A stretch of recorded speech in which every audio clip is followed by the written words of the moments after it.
If you're thinking about buying a condo this year, this video is for you. What we're going to talk about is the 5 most common mistakes I see people making when they're buying a condo in Toronto. My name is Tom Storey, and I appreciate you being back here on the channel. If you haven't already, make sure to subscribe. We are almost at 10,000 people, which is wild to think when I first started this channel that we got to this point in time. If you find any value out of this video, all I ask is you hit that like button. If you want to book an appointment with me or a specialist on my team, you can also go into the first link in the description and book a buyer call, a seller call, or a discovery call to chat about the market. If you are seriously considering buying a condo this year, I think this video will be very, very helpful for you. But if you want a comprehensive guide of everything you could possibly want to know, I'll link it in the description below. 45-minute video going over everything you would ever need to know if you're buying a condo in Toronto. Our team's had the privilege of helping literally hundreds and hundreds of people buy condos over the last decade selling real estate in Toronto. In fact, last year for downtown resale condos, we were ranked number 2 in the entire city. With the price growth that we've seen in the city of Toronto, so far this year, over 60% of sales that have happened have been condo ownership. So they're obviously a large segment of the market. So there's a very good chance if you're watching this video and you're considering buying a property this year, mathematically, it's more likely to be a condo than anything else. Okay, let's break it down one by one. Mistake number 1 is just buying the cheapest option. Now, I've learned my lesson over the years here on YouTube that my opinion seems to matter to people, right? And I take that to heart, like I really do. And I've learned in the past, putting out videos talking about the condos that I wouldn't recommend, is that people don't like it. And I've received legal letters for it, right? That's probably a story for another day or something to talk about on the podcast. But mistake number 1 is buying the cheapest option. There are probably a handful of condos in Toronto that our buyers will always send to us and be like, hey, what's the deal with this one? And the deal with those ones is you shouldn't be putting your money in them. Now, in good markets, when things are going up, you'll probably still make money on them. But long term, I wouldn't put my money there, and I wouldn't recommend you put your money there. This is something I can get into more detail if I'm having a one-on-one private conversation with you. But just because it's the cheapest option doesn't mean you should buy it. The second biggest mistake I see is people not fully utilizing real estate lawyers. Now, you think a real estate lawyer is going to help you get from accepted offer to closing, and that is what they do. But there's also something very, very important, at least here in Ontario, that they also do for condo buyers that you need to know. It's a 300-page PDF document.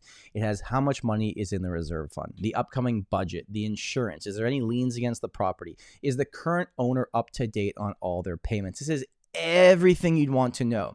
And the main condition that we see in offers for sale for condos is the lawyer review of the status certificate. Now, some real estate agents may actually say to you, oh, you don't need to spend the $150 per review on the lawyer. I can review it, or you can review it, or your friend can review it.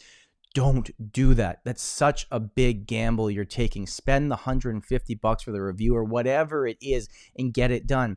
I should not, me, nor anybody else other than a real estate lawyer should be giving you advice on that document. I know this answer would change across Canada depending on where you're buying, but in the city of Toronto, have a real estate lawyer review that status certificate. Do not take advice on it from anybody else. And I say this because sometimes if you're on offer number 3 or 4, you've already had the lawyer review that document a few times, you might think like, oh, I don't need to do them again. I don't want to pay them again. I know what to look for at this point. And yeah, I know what to look for too, but I'm not supposed to be giving you advice on it, and you should not be giving yourself advice on it. Have it come from a real estate lawyer. Mistake number 3 is only focusing on price per square foot.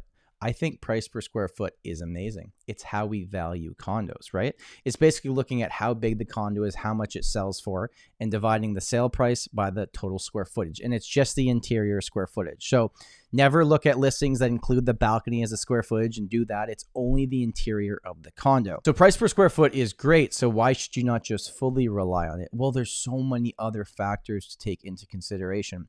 First of all, if a unit is 820 square feet, but it has a 200 square foot hallway walking into it, of course it's going to sell for less than a really good split 2-bedroom layout with no wasted space on a price per square foot basis because you have wasted space. Also, if all things are even, you would do price per square foot and take away the value of parking and locker and the view and things that are subjective, like what exactly is a balcony worth, is a terrace worth, things like that. There's no mathematical equation that's perfect. So price per square foot, like a lot of things, is a very good metric to use, but it does not tell the entire story. Mistake number 4 is something that I've been loudly talking about on this channel for the better part of the last 4 years. If you decide when you are buying a condo in Toronto in 2023 that you'd like to buy something off the plans, this is pre-construction, meaning something that is not complete yet, never ever buy with the intention of flipping it thinking you're guaranteed to make money. This used to work great all the time. People made a ton of money on this, but I'll tell you, I'm having conversations almost every single day with people that bought these properties that are coming up to closing now, and with what interest rates have done. Like, we never know what the future is going to look like. We can never predict it. We can take our best guesses, and sometimes it's fun to take a look at what it could look like.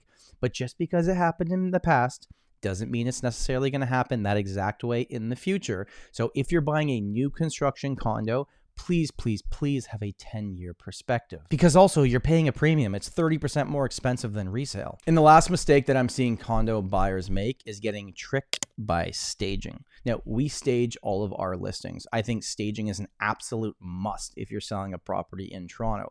It lets the buyer see it in its best possible light, but it also makes the place look as good as it possibly can.